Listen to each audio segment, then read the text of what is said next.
Do not let anyone despise you. This is God's word for his people. You may be seated.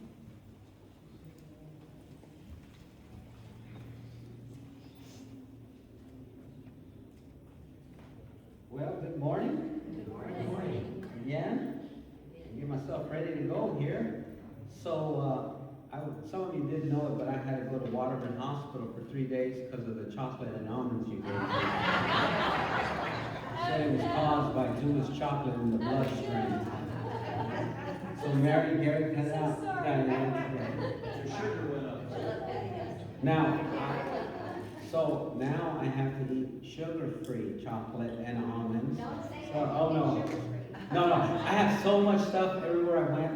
I was like Santa Claus. I said, "Hey, you want some chocolate and almonds?" Yeah. I had to give it all away, but I did keep about 4 giant bars. So that's in case of of calamity, in case of emergency. If you ever pass out, there's 2 things that'll work. Remember, if I'm passed out, forget that CPR. Just get a chocolate bar Hershey's. It has to be with almonds, or a piece of cheese. Did you guys know I'm a cheese addict? I love cheese. Darla doesn't like my favorite cheese. She calls it stinky cheese. But I love feta. How many of you like feta? I mean, that thing stinks to high heaven, but it's so good. I mean, forget the sermon. Let's go have some pita bread and some feta. Okay, let's get going here. So where we're at, we're on an agenda and a program, and that is, I told you that we want to go through all the books of the New Testament, week after week after week. Can you believe we're on number 17 already? A lot of people don't get exposure to the Bible. When I was a kid, we had a giant Bible in the house. My mom caught me peeking at it one day, and she said, "You can't be reading that. Only the priests read that." I said, "Why we got it up there?" She says, "It's holy. It protects the house." I said, "But how do I know what's in it?" She said, "You're not allowed to read it." So 17 years, never read the thing. Other than when she wasn't home and I snuck it out and read it. But the Bible's so fantastic and we need to keep learning it. So we're on Titus. So let's get going. So the letter to Titus, of course, is written to Titus. Now there was another famous Titus, and that's General Titus, who destroyed Jerusalem. But he's not the one we're talking about. We're talking about the Christian Titus, the disciple of Paul. It was written early in 62 to 66, and that's about the time Paul would die. So it was at the end of Paul's life where we have this, one of his final letters written to Titus. And Titus was on assignment. He was on this assignment to Crete. Crete had a lot of cities, and it's a big, large city, and we'll talk a little bit more about it, but it's still there today. How many of you have gone to Crete? Wondering if anybody gone to Crete. Is it a nice place? Beautiful, right? Did you take the boss with you? Bob? Yeah? No? Okay. Anyway, it was beautiful then, and it's beautiful today. So don't think of it as a tiny little island. It's quite the place. But that's where Titus was sent on assignment. I know when I joined the military, they said, "Son, you'll get to go everywhere. You get to go everywhere. Just tell us where you want to go and we'll send you. Sign right here." That's what the recruiters tell you. So I put Hawaii. I said, "I want to go to Hawaii." They showed me a picture of Hawaii. That's about it, Instead, they sent me to Dyess Air Force Base in Abilene, Texas. It was nothing but desert. So Darla and I would have to travel a couple 100 miles just to go to Dallas. But you know what? What can you say? So I want to go to the island of Crete next target. So it's a wonderful place. Greece is a beautiful place. But that's where he was. But what about Titus? So we got insight to Titus and who he is with Scripture. So let's go first to Galatians chapter 2. In Galatians chapter 2, Paul has a big problem. The problem is that certain Jewish Christians were separating themselves from non-Jewish Christians. As a matter of fact, they even convinced Peter not to eat with non-Jews.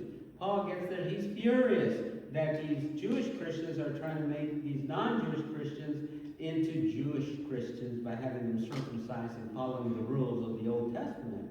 And so, but inside of this text, notice what it says. It says, "Then after 14 years," this is Paul speaking, he says, "I went up again to Jerusalem, this time with Barnabas."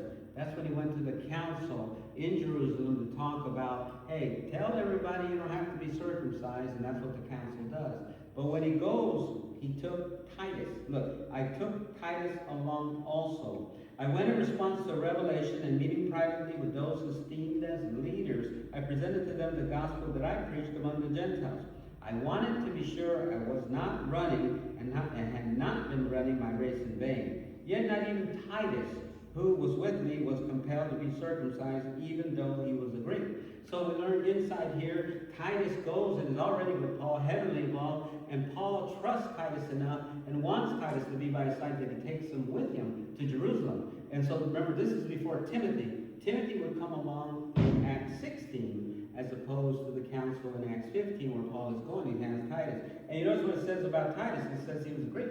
So isn't that interesting that you have, beforehand, you have all these evangelists, they're all Jewish. You know, they're all from that background of Judaism. However, you have now Titus, who's Greek, and also Timothy would be Greek. So two different cultures, but now they'll be very useful because they can spread the word to the Greek culture. Paul really loved this Titus fellow.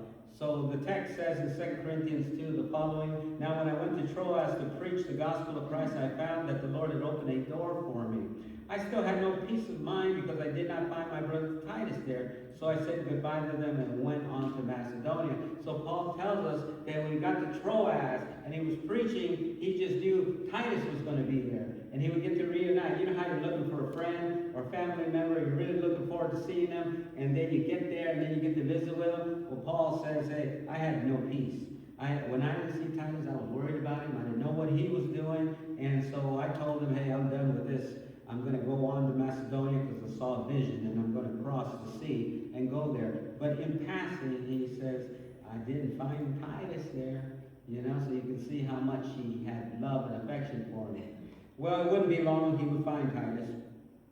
And he writes in 2 Corinthians a few chapters later, says, in addition to our own encouragement, we were especially delighted to see how happy Titus was because his spirit had been refreshed by all of you. So we know that a few months later that Paul is able to see Titus, and Titus is happy because he sees that the Corinthians have read Paul's letter, and now they're obeying his letter, so he's all excited. So he was all about the work of the Lord and, teaching other people and reporting to Paul. And of course, they would use letters to communicate. It's amazing what was able to be done 2,000 years ago without the internet, and with documents and writing and sending carriers to do that. A lot of people complain about the price of mail. The mail, it goes up, it seems like every other month, it seems like it. But the post office is hurting because a lot of their income was taken away because of the internet. I don't know if you realize that or not. So they're hurting, but let me tell you something. I don't mind paying $1 for a stamp. It's not $1 for those of you saying, it's not $1. You don't know it's not $1. It's almost $1, so I'm just rounding it. Because I ain't walking that letter to Washington or to New York or Tennessee. Here's the $1, you do it. And them poor post people, boy, they work hard. We really depend on them too. So when you have a postal person comes to your house, please make sure you take care of them. Give them a drink or something. Anytime I see the guy who picks up the trash or anybody at service, a lot of times I feel that people don't care about them. They're just like, where's my mail? Or why did you pick my trash up late? But they have souls and they're human, so we need to be kind to everybody. I always get a kick out of the fact that, the waiter or waitress that serves you, but when they're done, they're like, everything good? Hey, this is a side note, it doesn't count on my time. Okay, so put the stopwatch on. One thing I don't like is I go to a restaurant and eat, and they'll go, my favorite is chicken rusty with Parmesan on it. Well, are you eating or what? I know what I want. Here's what I want. It always get a kick. And my personal favorite dessert is, well, hey, I'm not buying for you. So anyway, getting back now, going back on track. Okay, and back on track. I always get a kick out. The waiter or waitress says, everything good? Yeah, glad to see you. You guys come back again. But all they did was brought me the food, and I'm thinking the way it should work is, 50% should go to the cook. 10% should go to the manager who has ulcers. And, that's what I'm thinking. So don't forget about people is all I'm saying. Okay, let's keep going. Here's some other insight. Paul writes to these Corinthians, says, in addition to our own encouragement, we're especially delighted to see how happy Titus, no, we read that one already, right? Here, 2 Corinthians 8, 1 through 6. Paul has an assignment. The assignment for Titus is, Titus, these people in Corinth, they've been collecting money to feed all the poor. And, you know, there's a famine in the area of Palestine. And so, Titus, I need you to do me a favor. Go to Corinth and get the money. You know, nobody likes that assignment, right? Because now you're going to say, you guys promised to give a year ago, and I'm collecting the money so we can feed the poor, and so here I am. You know, members of the church who don't want to give would not like it too much. But here's what it says, highlighted. It says, so we urge Titus, just as he had earlier made it a beginning, to bring also to completion this act of grace on your part. It says, so Titus is coming. He's coming. When he comes, he's going to collect the money. Interesting thing, though, as Paul keeps talking about Titus, he says here, highlighted here, for Titus not only welcomed our appeal, but he is coming to you with much enthusiasm on his own initiative. And we are sending along with him the brother who is praised by the churches for his service to the gospel. So Paul says, not only is Titus coming, he's excited. He's excited about coming and helping and being involved. You know, it's so nice to see people. Are you guys hot? Got hot right there? Can we lower the temperature? I'm starting to get that kind of hot signal. Hurry up, Marco. Finish. So I'm going to turn it down so you can stay longer, all right? I see stuff, you know? My eyes go everywhere. So, you're asleep? I'm watching you, you know? I'm watching you. Okay, so Titus is last mentioned in 2 Timothy, which is Paul's final letter. And he says that he's going to send Titus to Dalmatia. So we know that Paul's final assignment to Titus is he sent him to Yugoslavia. Can you believe that? That's where he's at. That's where he went to minister and to do work. So Titus is just a very special person. And the book of Titus is only 3 little chapters. Probably take you 10 minutes to read it. Hardly any at all. So where is Crete? Crete's the largest Greek island located in the eastern Mediterranean Sea, forming Greece's southern border south of Greek mainland and the Aegean Sea, acting as a geographical link between Europe, Africa, and Asia. It's about 62 to 99 miles south of mainland Greece. So it is south of mainland Greece, big island, beautiful place, and Titus is there. So we got to ask the question, what's he doing? Man, that air feels good. Thank you. I can feel it in it. You guys feel it? Yeah. Well, if you can't feel it, then I'm sorry. It's on. Anyway, 3 key lessons I want to share with you from the book of Titus, okay? So we have to say to ourselves, first of all, why does Paul send Titus to this island? You know, he could have sent him to Thessalonica. He could have sent him to Corinth, to Athens. He could have sent him to Antioch. He could have sent him all these different places. But he sends him to this island because this island had accepted the message. They were now Christians.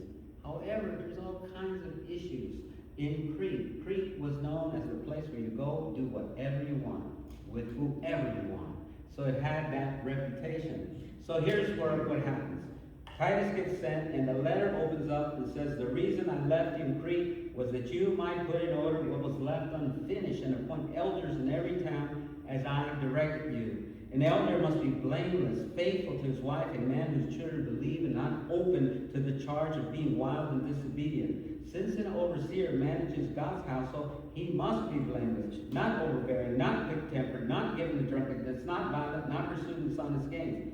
Rather, he must be hospitable, one who loves what is good, who is self-controlled, upright, holy, and disciplined. He must hold firmly to the trustworthy message as it has been taught, so that he can encourage others by sound doctrine and refute those who oppose him. So, Titus, here's what I want you to do. I want you to go to the island of Crete, and I want you to put elders in every city. That's what it says, right? You know, this idea that we have today in most places, in most denominational churches, they have this concept that you got the pastor, the minister. Who calls the shot? He does. Who makes the decision? He does. Who determines the direction of the church? He does. Only small, tiny little problem. What is the problem, people? The Bible doesn't say that. It doesn't say that. So, like for me, you guys think that, you know, some of you may think, well, I'm in charge of everything. No, I'm a servant that's assigned to preach, teach, and minister to the church. We have elders here, right? So we got Mike, we have Ken, we have Dale, and we have Maximus, right? So we have a meeting and we decide, and I say, hey, I think we should do this and do that. And let me tell you something, we have a great group of elders. We don't fight and argue. They just say, that's pretty dumb, Marco, no. Or they say, that's brilliant, Marco, let's do it. So let me tell you something, for a minister to have a body of leaders that can all work together is unique. I've been in places where all they do is bite each other and disagree and argue. What a miserable thing. But we believe, as a Restorationist church, every church should have elders. The minister can't be the one determining the future. You have men of the congregation who have qualifications that make them hospitable, gentle decision makers, and they decide. That protects the church from one person misleading the church. There's a lot of churches that gets misled because that one person decides everything for the church. And remember, the floor is always open for nominating somebody who you think would be qualified. And here we have the qualifications for an elder. So it's very important to Paul. Paul didn't say, look, go out there and convert thousands of people. Go out there and do this and that. Instead, he said, put in order. You need to put in order leaders. Because without leaders, you go nowhere. You need leaders, and that's what, so we follow that pattern. We appoint elders. If you notice, when Paul goes to the church in Ephesus, as he's there in Ephesus, it says in Acts 20, verse 17, from Miletus, Paul sent to Ephesus for the elders of the church. Now, why does Paul send for the elders of the church? Because why? They're in charge. And then he talks to the elders. He doesn't tell the whole congregation everything. He says, look, here's what I'm about to do, and I don't think I'm coming back. And the elders all cry. Because Paul says, I think I'm going to die now. I'm going to be executed. So it's a sad passage, but what I'm focusing on here is the fact that from Miletus, Paul sent to Ephesus for the elders of the church. And that's what we promote. That's what we believe. So you need to know that. So if the sermon is bad, you get a hold of one of the elders and say, boy, that sermon Marco preached really stunk, you know? Or you can call the elders and say, I love Marco so much, I think you need to give him a new Cadillac, you know?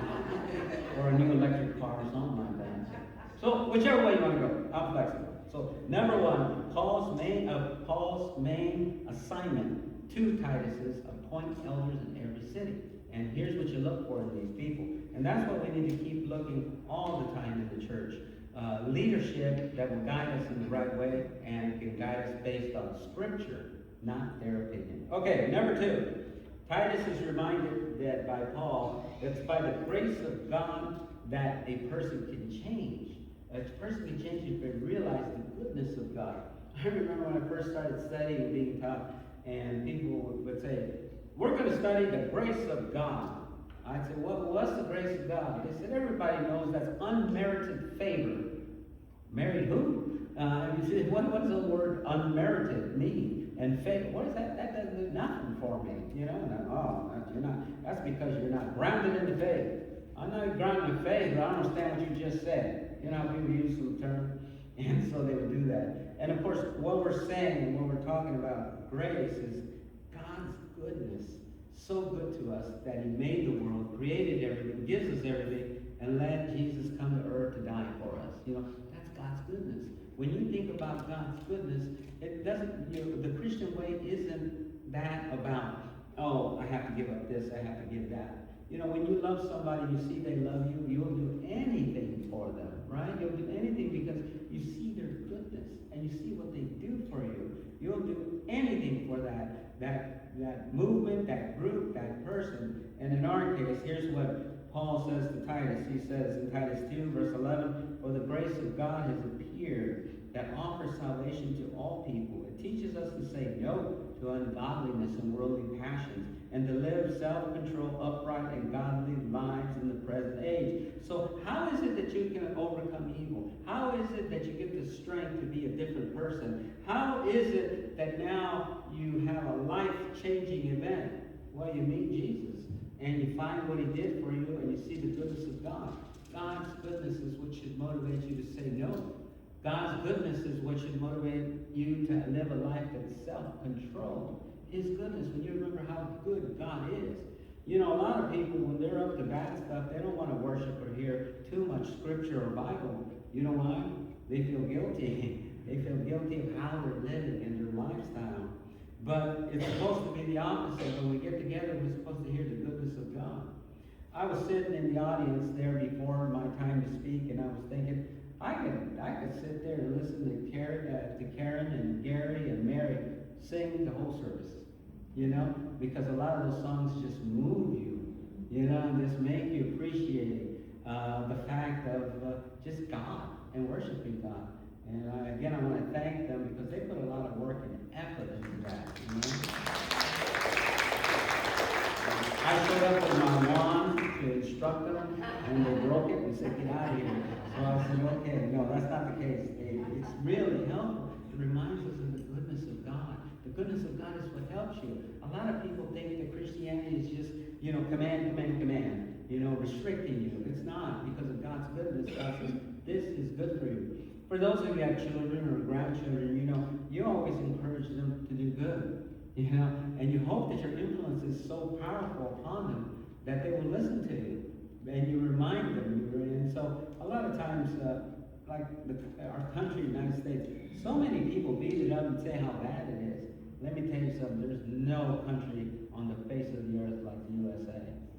I'm so glad that I was put at this time and at this place, you know? It's just a wonderful thing. But a lot of times when people talk about our country, all they do is talk about it in the negative sense, like there's nothing good, you know? Well, hey, just go to a third world country, you'll see what I'm talking about. Or go to you know, another country that is not third world, and you see how things are regulated and run. Still, we have issues, but let me tell you something. Thank God for the USA. That's what I'm all about. You know? People ask me about the military service, you know, I said, yeah, I did 26 years. And they said, oh, what a sacrifice. Man, it was no sacrifice. It was like a joy. You know, it's like you get to play football instead of sitting on the bench watching the football game. Oh, I shouldn't have said football because some of you are preoccupied with when it wins. Any of you watched the football game yesterday? Anybody watch football yesterday? Raise your hand if you can confess. Man, I'll tell you what, I don't know how Chicago won that late night game. That's why I didn't get no sleep, you know. I was thinking, oh, this Green Bay, they whooped them so bad. Next thing you know, well, congratulations, Chicago Bears, you did it again. I'm like, man, that was something else. So anyway, enough football. No one distracted. You guys get back on the lesson here. Okay, talking about grace, let me tell you, Paul's biggest motivators, no doubt in my mind, is grace. That pushes him. So, man, God's so good, I gotta do this for God. I want to be with God. I want to see what He has for me in the future. Paul, when he talks about the thorn in the flesh that he had, he says, 3 times I pleaded with the Lord to take it away from me, but He said to me, my grace is sufficient for you, for my power is made perfect in weakness. That's what he said. He said, you know, I had some issues. I told God, just take this issue away from me. This situation, take it away from me. I can't deal with it. He says, you know what Jesus said? Jesus said to me, my power is made perfect in your weakness. And let me tell you, you have grace. And when you have God's grace, that's all you need. You know? Right now, people think all they need is their cell phone, right?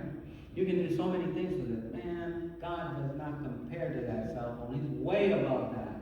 He is great, and His grace is what you need in your time of help. That's what the Hebrew writer says, that in your time of help, go to the throne of what? Grace. We need grace. We need God's goodness. With His goodness, and Paul would say, well, now that I know that I'm going through a lot of issues, but as long as I got God's grace on me, I'm going to make it, right? And you have to think that way. Sometimes people get overwhelmed with their burdens and their situations and, you know, their economic situation, their mental situation, their marital situation. Let me tell you, you go through all this stuff, and if you forget that by the grace of God, you know, He can get you through it. If you forget that, you're going to have a hard time. But if you know you can make it, then that's all that matters. Here's what Paul says, and he talks about it. That's why I keep saying Paul really relied on this grace of God's goodness, not his goodness. You know, God's righteousness, not his righteousness. Paul writes, and he says in verse 10 of 1 Corinthians 15, but by the grace of God I am what I am, and His grace to me was not without effect. No, I worked harder than all of them. Yet not I, but the grace of God that was with me. Again, talking about himself. He says, look, let me tell you something. God gave me so much grace. You know what it does? It motivates me to work harder, not to earn my salvation, but because I am saved. I appreciate it so much.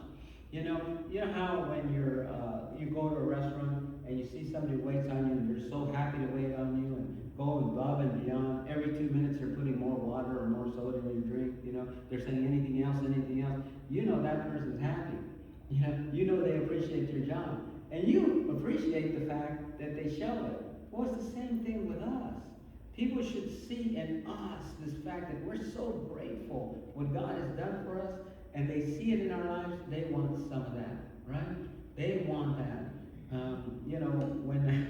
When I first was told, you need to read the Bible, and then you need to start coming to church and all this good stuff, I thought, oh man, I'm not really into all that. And a lot of you have family members, right? Come Sunday, forget about even saying the word worship or church, right? They're not interested in it. To them, it's just such a burden. So many hypocrites, so much stuff, all this religion stuff. So what we're going to do is we're going to go play golf. We're going to go eat. We're going to, in other words, that's what they do. To me, it's like when I come to worship and I'm reminded, when I take communion of what God did for me, when I hear the songs, when I hear the message, I can't help but to say, man, this is just fortification. It's, being bombarded with vitamins. It's what I need. And it's because of the fact that what we do reminds us what God has done for us, His goodness. And His goodness allows us to change. Allows us, because God did this for me, then this is how I'm going to live. That's our motivation. It's the grace of God. There's nothing like it in the world. You can't buy it anywhere. You go to Amazon, I'll take 2 pounds of grace. You can't. It's not available. It's only available through God and through Jesus. So Paul reminds Titus, remember, the grace will help people say no to all these things. Okay, third and final point for today is Titus is reminded that Christians must live productive lives. Titus 3, we're taking something from chapter 1, chapter 2, and chapter 3, in case you were noticing. But chapter 3 says, as soon as I send Artemis and Tychicus to you, do your best to come to me to Nicopolis, because I have decided to winter there. Do everything you can to help Zenas, the lawyer, and Apollos on their way, and see that they have everything they need. Our people must learn to devote themselves to doing what is good, in order to provide for urgent needs and not live unproductive lives. That's the challenge. As Christians, Paul says to Titus, we need for people to understand that we must keep doing good, meeting people's needs, and let's not have unproductive lives. This illusion that when you get old, you retire, you're unproductive. I don't get it, Some people, I get into everything, I do, and they'll say, I thought, you're going to retire someday. I did retire, I kind of retired, but man, I just feel you got to keep producing. You got to keep doing stuff, Darla can't stand it if I'm trimming a bush, just cutting away and then cutting a palm tree down and making it look pretty. She'll say, honey, what are you doing? That's the neighbor's yard. I said, well, I was out here already, so I figured I might as well go to town, right? And she says, they're going to get mad. You just trimmed all their tree limbs. They're going to be furious. I said, okay, all right. She said, a day later, she goes, honey, you got some fresh baked cookies. I said, what was that for? For trimming the tree, in other words, I just see it as being productive, One of the habits that we have, yesterday I went to Kiki's, because Darla wanted the waffle with these fresh fruit. How many of you have eaten at Kiki's? Kiki's is just it's just a wonderful place, right? And I didn't want the breakfast, so I had the turkey sandwich. But man, it was big enough for a water buffalo to eat. That thing was huge, And so Darla says, what are you going to do with the half? I says, well, I'm going to stuff myself with one half. The other half I'm going to save. And my hope is always to find some person who's hungry. Because even though I haven't taken care of all their needs, at least I help for that minute in time, right? So as we're driving away, here, I found my candidate. Darla says, he doesn't look homeless. I said, oh yeah, I can tell. He's on that bicycle, even though he looks good, that boy's starving. And so I said, sir, would you like some lunch? He said, he looked at me like, what's this Mexican doing here? Is he going to arrest me? Because that's how people look at it, you know. And by the way, I can say stuff like that because I'm Hispanic. You know, you can't. You're not allowed. You'll get sued, you'll be on news, and you'll be in trouble. So anyway, I said, yeah, so I gave it to him. And what happened as soon as he got that thing, darling?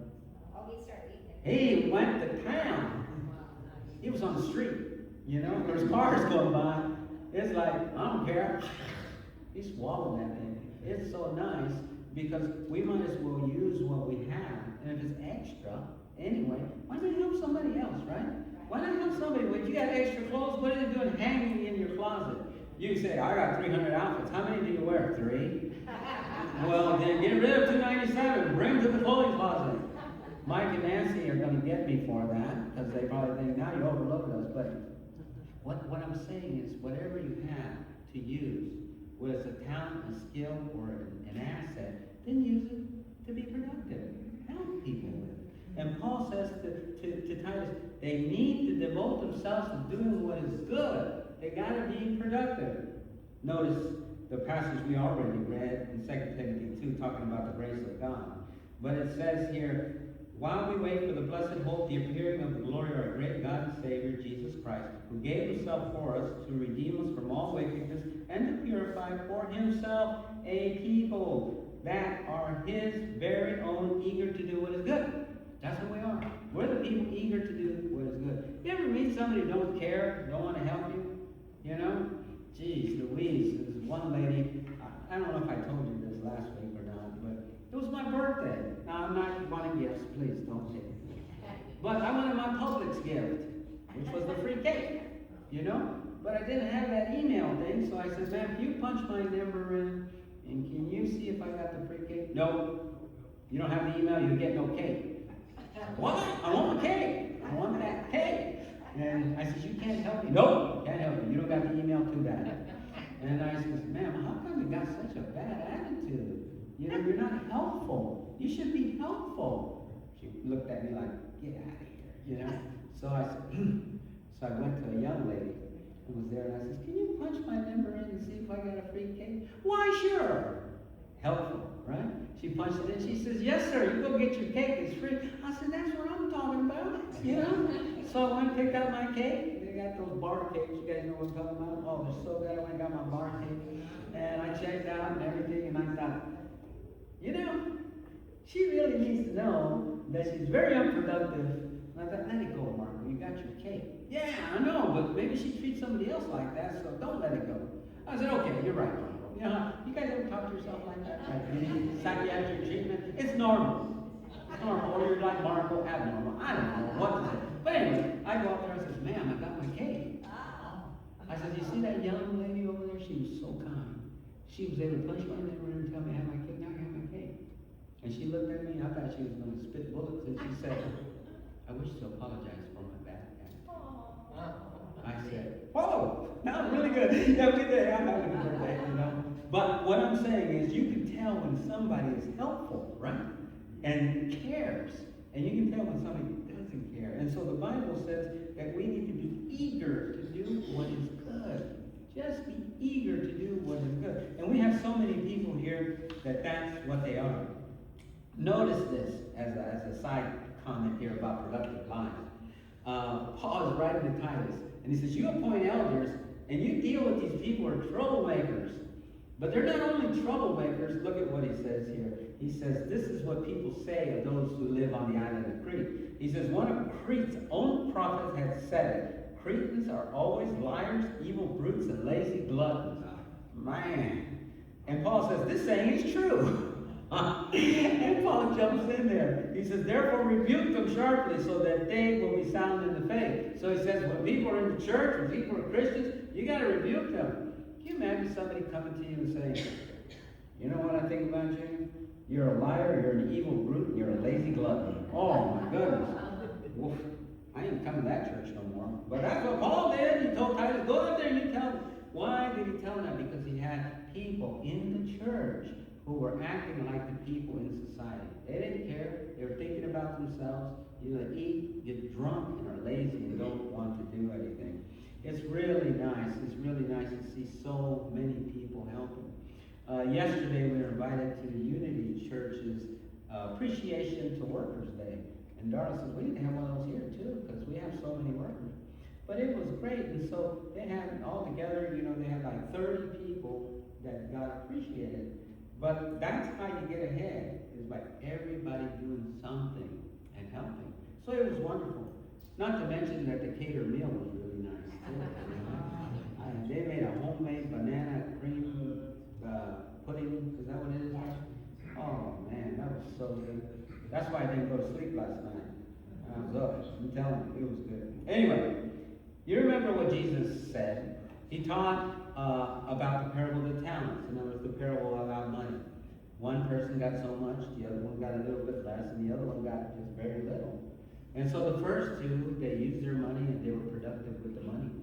The third, though, had this money, this one batch of money, we said 1 talent of money, and this is what he does with this money. It says in Matthew 25, verse 24, then the man who had received 1 bag of gold came. Master, he said, I knew that you're a hard man, harvesting where you have not sown, and gathering where you have not scattered seed. So I was afraid, and went out and hid your gold in the ground. See, here is what belongs to you. His master replied, you wicked, lazy servant. So you knew that I harvest where I have not sown, and gathered where I have not scattered seed. Well then, you should have put my money on deposit with the bankers, so that when I return, I would have received it back with interest. He's called the unprofitable servant. So there's a lot of passages in scriptures that talk about business and how you handle your business and how to do business. And this one says that whatever God gives you, multiply it. You know, do your best with it. Make the most of it. Doesn't mean you'll always win, but if you're trying, God knows, right? And that's all. That's how you got to keep trying. But to not use what you have to produce is just bad. It's like being hungry and having a bag of watermelon seeds. Yes, I pick watermelons on purpose. And leaving these watermelon seeds, even though you're hungry, not planting them. Even though if you planted them, what would you have? A harvest of watermelons in the future, right? It's like having that bag and saying, I just don't want to do that. It's work, it's effort. Well, you're not planting. So if you're not planting, you're not going to be receiving. So we need to live productive lives. And Paul has to tell Titus this because there's people in his congregation and his group that don't care. They're not doing anything. And so Paul says, you tell them. You tell them they got to help. Everybody's got to help. You remember what Jesus said. He said this. He said, if you remain in me and I in you, you will bear much fruit. Apart from me, you can do nothing. You know, so that's our challenge for Jesus is I am the vine and we're the branches. We got to produce fruit. In verse 8, right there at the bottom, it says, this is my Father's glory, that you bear much fruit, showing yourselves to be my disciples. We got to do fruit. We got to produce. We got whatever it is, you know. You can sing. If you can serve. If you can encourage. If you can give. You know, if you can lead people and invite them, then do that. Everybody can do something. If we all do something, we will grow. Have you ever been in a family where one member of the family does nothing? Don't work out too well, do it? You know? It just doesn't. Darla makes me take out the trash. She makes me paint the walls. She makes me do my own laundry. I iron my own clothes. I mean, she works me to death. You know? But you know what's nice? I'm jealous, is that what you said? She's jealous.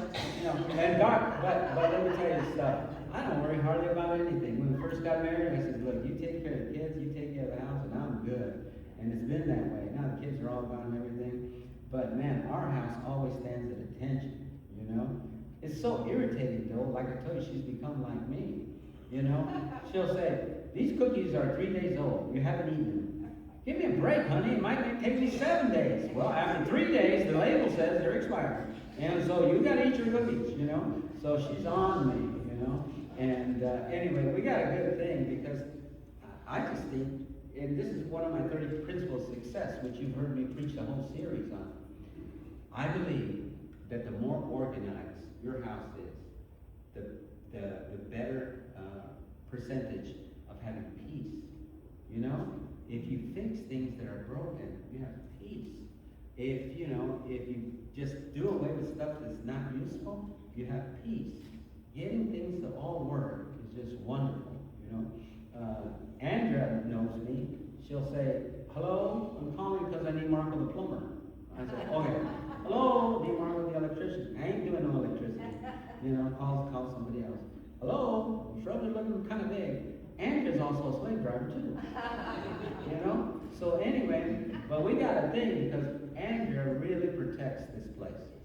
She's always about it, you know. She knows when something's down, and she knows when something needs repairs so things don't get neglected. She's the eyes and ears of the facility. She's been doing this for a long time too, you know. So I'm grateful to have somebody who cares. Somebody who says we need to do something. And, you know, it doesn't mean I have to do everything, but we got so many people that help. I'm so glad I don't have to worry about the decorations, you know. Jim and Gail, they get out here and they work, and I watch them work. It's a joy, you know, but they fix everything. I mean, for Christmas, didn't they have this program? I mean, it was just fantastic. It makes me so happy. So all I'm saying is, be productive. And that's what Paul tells Titus. Tell the church to be productive. If we are all productive, we will be so successful that there's no stopping, you know, the growth. And if you're productive at home, work, play, wherever it is, you know, you'll be blessed. Well, I'm at the end of my rope here. So to recap, Titus' main mission is to appoint elders in every city so they can lead the church and they can handle the issues that are involved. Number 2 is God's grace is what moves us so much and changes us because we're able to say no to the world because we see how good God is and what God has done for us. And thirdly, Titus, you need to tell people to be productive. Tell everybody to help. It's a wonderful letter. So I want you to read it again and just enjoy it. It's just a beautiful thing. So we are now at the time of invitation. It's time to invite you that if you have a need of prayers or you have a praise or, you know, you want to place your membership here, meaning the fact that you're already a Christian, you already know the terms of salvation, and now you want to work here. Or if you want to learn more about Jesus, just tell me, and we'll be glad to help you. And if if you're shy and don't want to come up, you can just come in privately, or any of the elders, and we'll be glad to share with you what God has done for us. So let's all stand. If you have any need, please come. Let's sing the song of encouragement. The words of this invitation song are the words of testimony of the author, William Newell, who spent many years running from God, rebelling from God, and then he stopped running, gave his life to God, and his words.